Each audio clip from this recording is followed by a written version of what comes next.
Saudara-saudari yang terkasih, kita jumpa lagi dalam Pelita Hati hari ini, Rabu tanggal 17 Oktober 2018, bertepatan dengan peringatan wajib Santo Ignatius dari Antioquia, seorang uskup dan martir. Bersama saya Roma Thomas Suratno SC dari Paroki Cilandak, Jakarta Selatan, mendengar dan merenungkan sabda Tuhan, yakni firman Tuhan yang tersurat di dalam Injil Lukas bab atau pasal 11 ayat 42 sampai dengan ayat 46.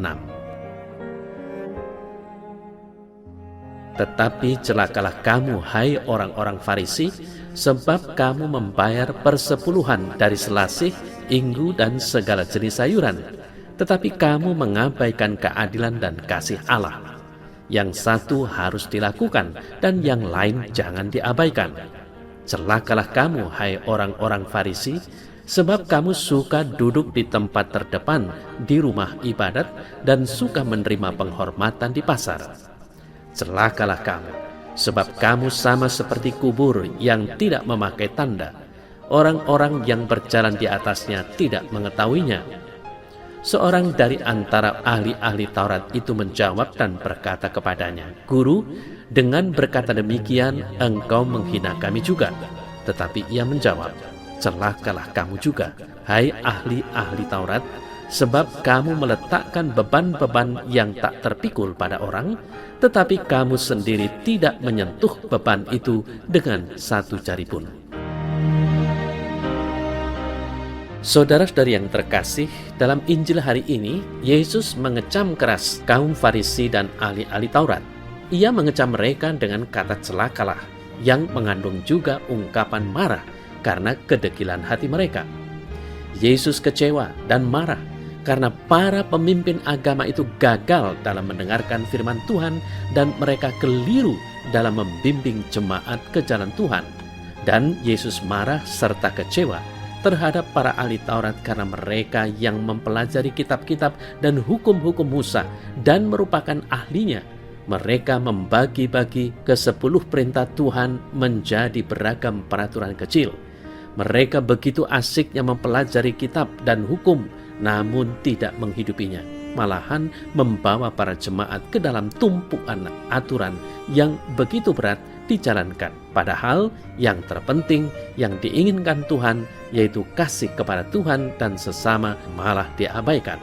Bukannya membimbing jemaat kepada Tuhan, mereka justru membawa mereka ke jurang kehancuran rohani.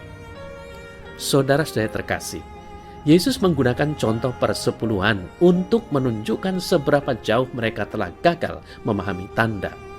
Allah telah memerintahkan persepuluhan dari buah pertama kerja seseorang sebagai ungkapan syukur dan hormat atas lawatannya bagi umatnya.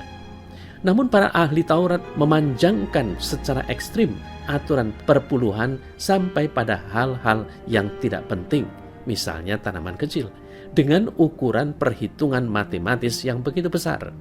Mereka memperlihatkan dengan sangat teliti hal-hal yang tidak penting, sedangkan hal yang penting seperti merawat orang miskin dan lemah diabaikan. Yesus menegur mereka karena hati mereka tidak benar. Mereka penuh dengan kebanggaan diri dan penghinaan bagi orang lain.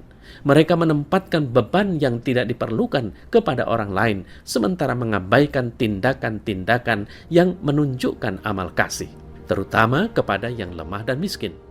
Saudara-saudari yang terkasih, Yesus juga membandingkan mereka dengan kuburan tanpa tanda. Menurut kitab Bilangan 19 ayat 16, jika orang menyentuh sedikit saja kuburan orang mati, akan membuat orang itu najis selama 7 hari. Yesus ternyata membalikkan keadaan itu dengan menyatakan bahwa jika orang-orang datang kepada orang-orang Farisi, orang-orang lain itu juga akan najis karena dikotori oleh doktrin palsu buatan orang-orang Farisi. Farisi menulari orang lain dengan ide-ide yang salah tentang Allah. Karena orang-orang Farisi tak bertanda, maka orang lain tidak mengenali kebusukan di dalamnya dan tidak menyadari bahaya kontaminasi spiritualnya. Orang-orang Farisi mungkin menganggap tuduhan Yesus sebagai penghinaan ganda. Mereka tidak hanya dianggap najis secara rohani karena mereka menolak firman Allah, tetapi juga karena mencemari orang lain dengan ragi mereka yang berbahaya. Saudara-saudari yang terkasih, apa inti dari pengajaran Yesus ini? Esensi dari perintah Allah adalah kasih. Kasih kepada kebaikan yang terutama, yaitu Tuhan Allah, dan kasih kepada sesama yang diciptakan dalam gambar dan citra Allah. Allah adalah kasih, dan segala yang dilakukannya berasal dari kasih-Nya kepada kita. Kasih Tuhan adalah tak bersyarat dan secara keseluruhan diarahkan untuk kebaikan bagi orang lain. Kasih sejati akan merangkul dan mengangkat beban yang diderita orang lain.